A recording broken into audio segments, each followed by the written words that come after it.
What it do, YouTube, and welcome back into the Hollywood Rips studio for the second episode of the week. It is Hot in the Hobby, where we go over cards that are real hot, driving markets forward over the past week. Thanks for joining us. As always, I'm Mr. Hollywood. This is Joe Nasty to my right, your left, as per usual. We had a lot go on over the past week, predominantly the Super Bowl. Heard about that? I don't know if exactly. I don't know if you guys heard about that, but that's where we're going to start for this week. We're going to hop right into it because hot card number one is Jalen Hurts. Surprise, surprise. The Super Bowl MVP quarterback for the Philadelphia Birds. Go Birds. As they say. His 2020 Prism Silver in a PSA 10 is up 53.4% over the past week to $725 per card on this one. This was a $473 card pre-Super Bowl. Of course, the Eagles pounded the Chiefs by $1 billion on Sunday. What a performance. Crazy. And I get this one. Sure, I get it. It makes sense. Jalen Hurts leads the Eagles to his first Super Bowl, wins Super Bowl MVP. Right. But I'm not buying it because the Hurts market has always been below pretty much all the other young, talented quarterbacks, right? It's always been below. Like, Hurts just won a Super Bowl. Mm-hmm. And has been to two. Has been to two and won a Super Bowl MVP. Yes. And his PSA 10 Silver Rookie Prism is $725. Mm-hmm.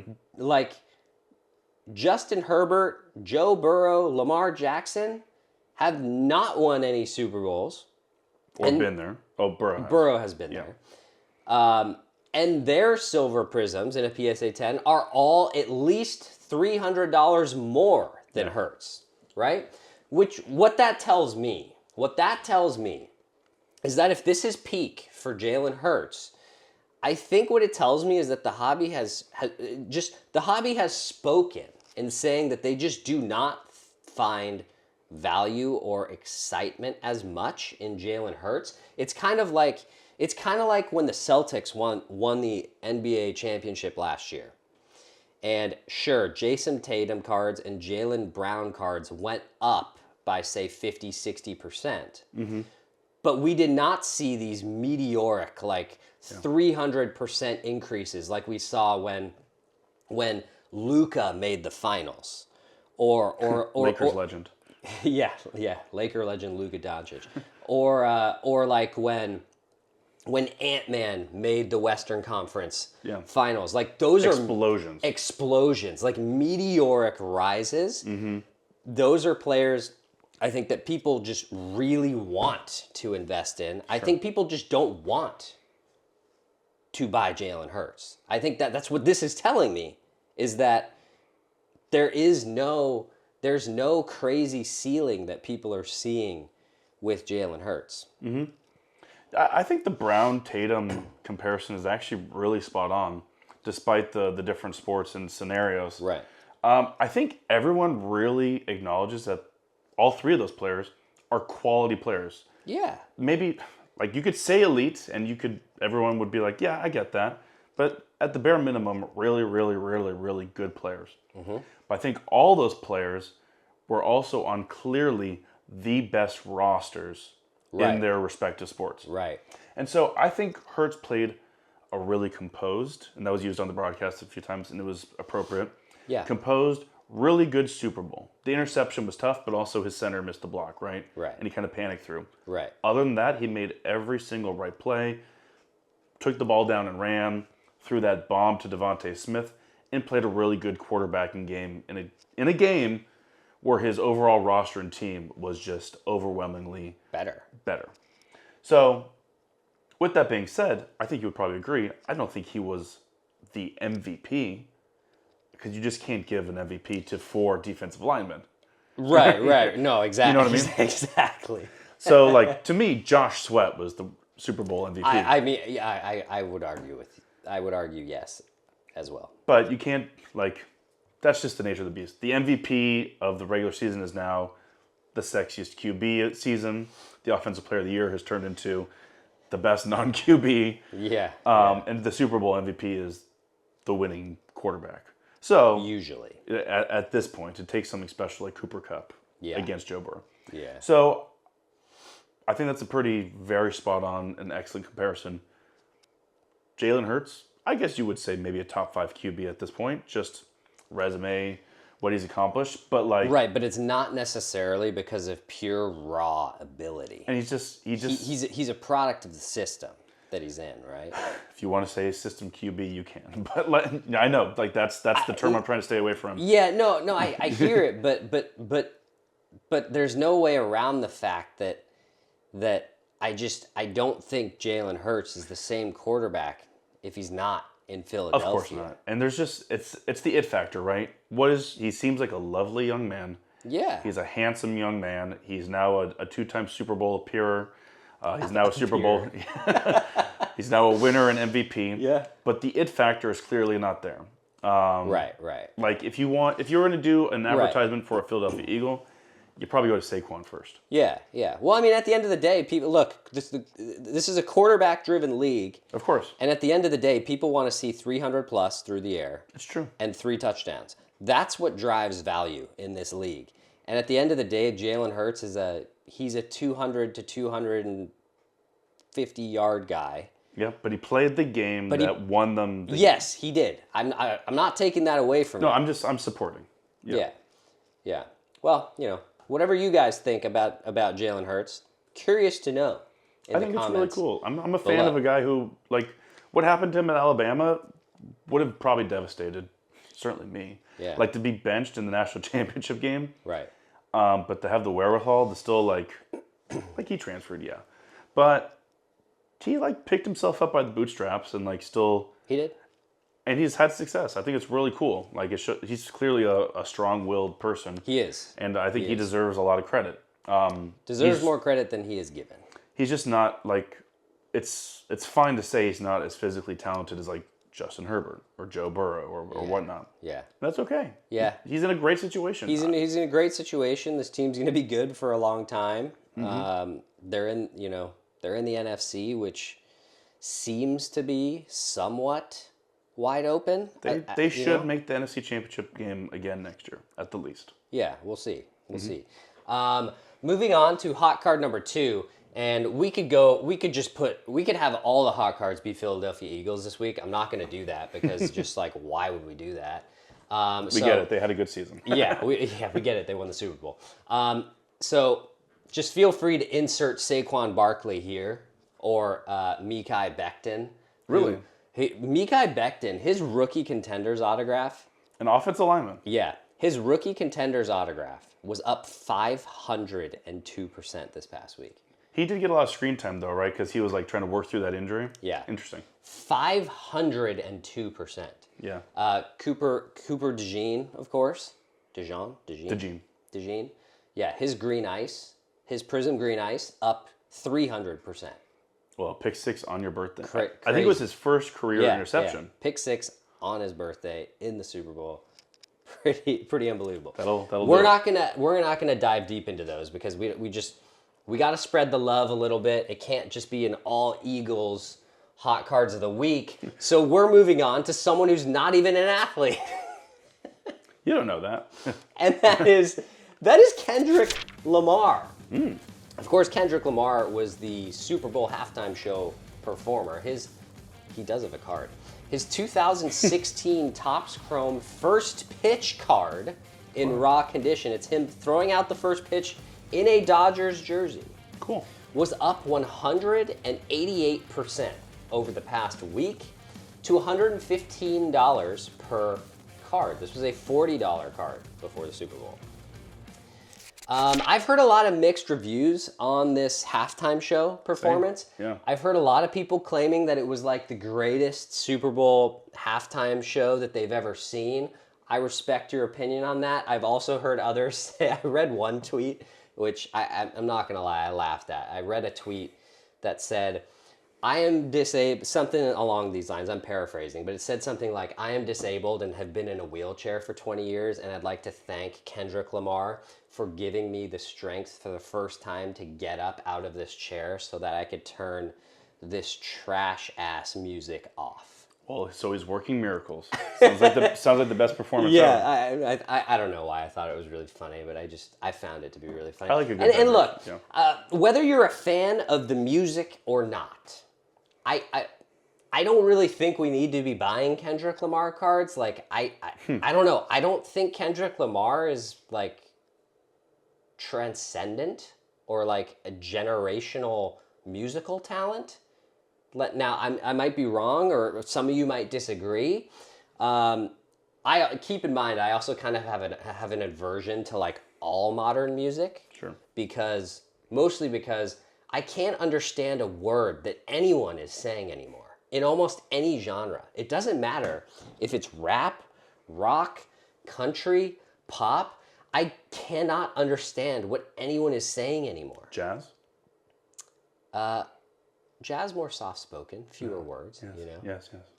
But yeah, I can't, I don't know. Is it just me? I feel like I'm like memorizing, when I memorize lyrics, I feel like I'm memorizing sounds, not words. Yeah. Because I can't even, I couldn't recall the words to you. I feel like am I the only one? No, well, I do have trouble processing. I've long had this issue of processing lyrics. Yeah. I agree that the generation of rap is more mumble rap and like a flow, a conscious flow of thought for rapping these days. I don't really put Kendrick in that category. I think he's pretty damn iconic.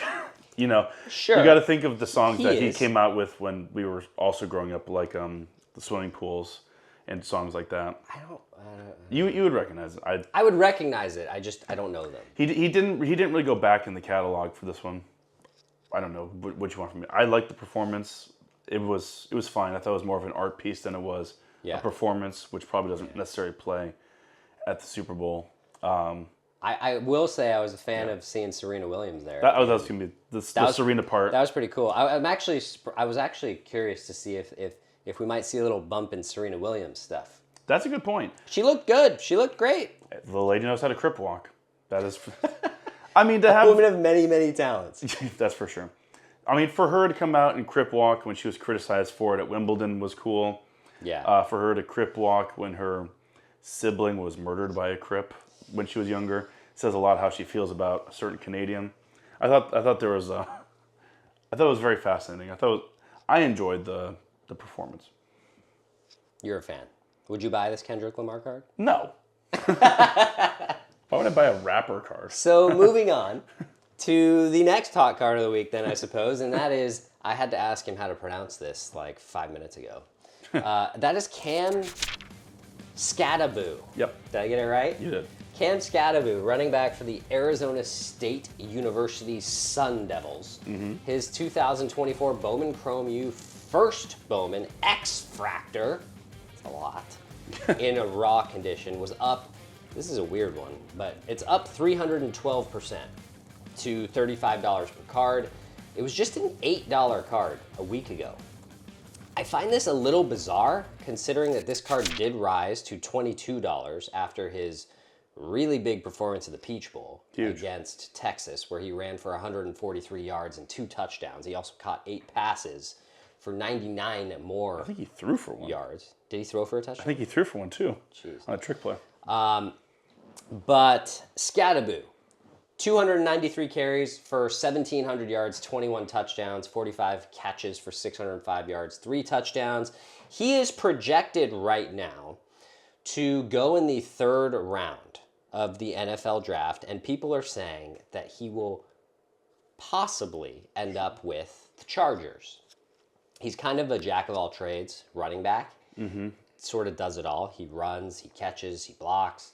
I usually don't put a whole lot into 3rd round running backs or running backs at all, considering injuries and whatnot.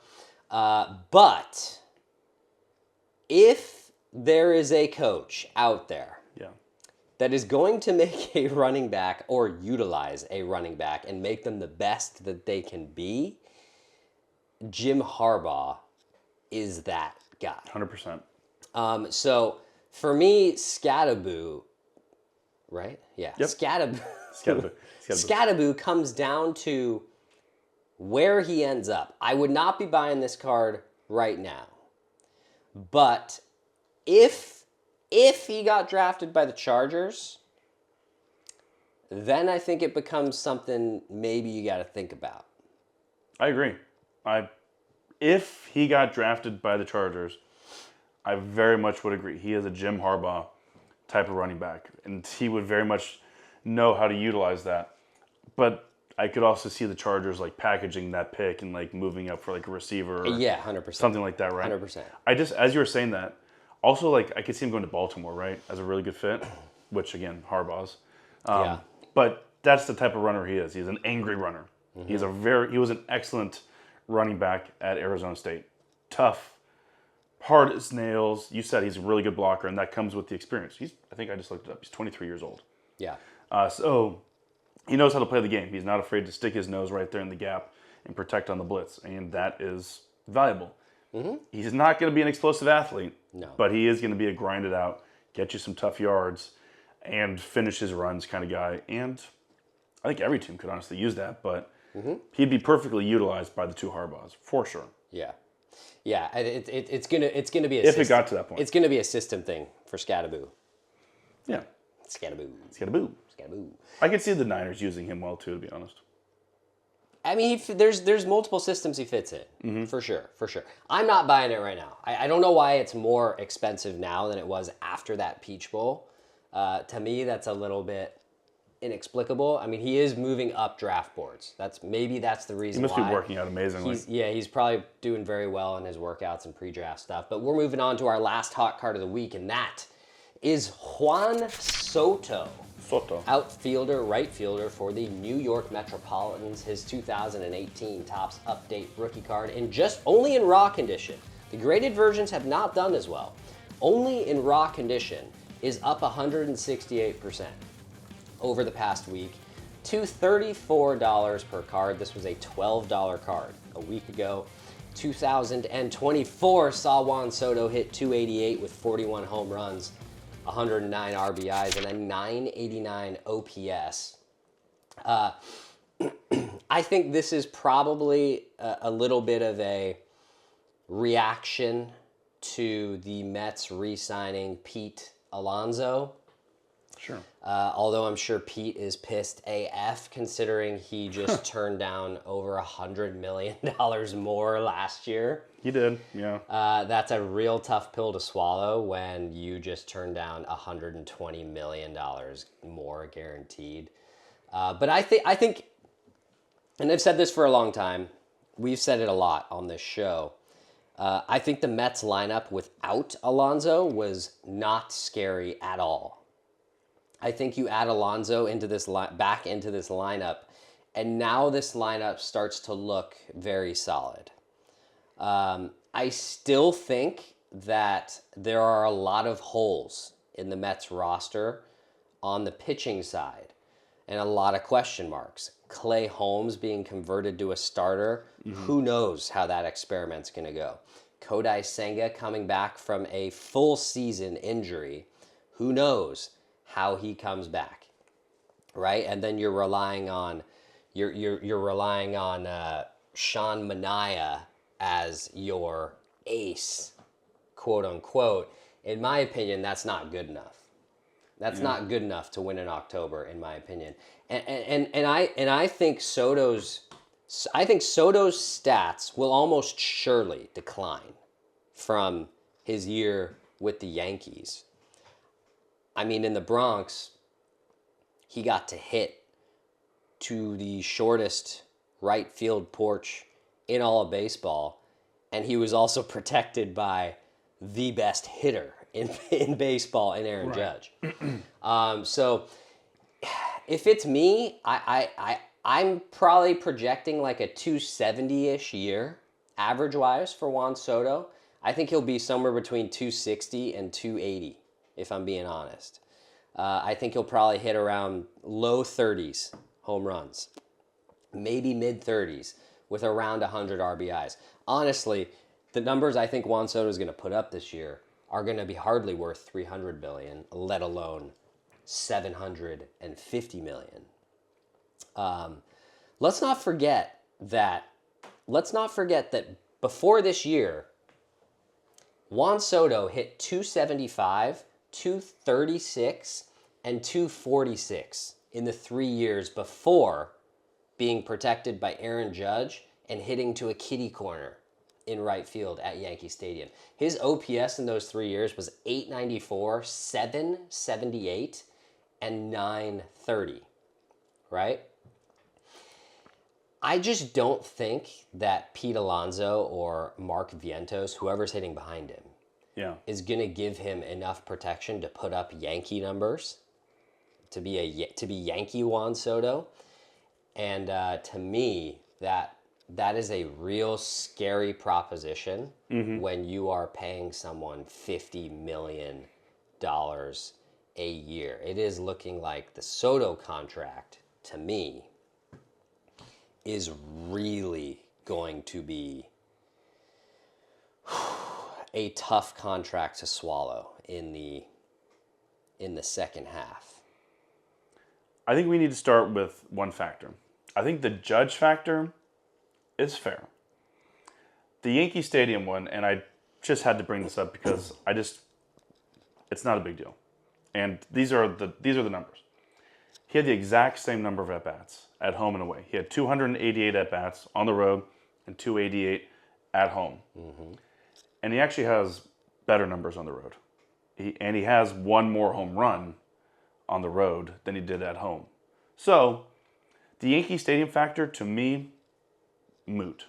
The not playing 81 games at Yankee Stadium is not going to be big. I didn't look up how he hit it. I almost said Shea Stadium at Citi Field. But, the whole road, and he played a lot of games there as a national, of course, as well. So he's at least comfortable with the hitter's eye. So like we heard about Teoscar Hernandez last year leaving Seattle and being like, I just cannot see the ball.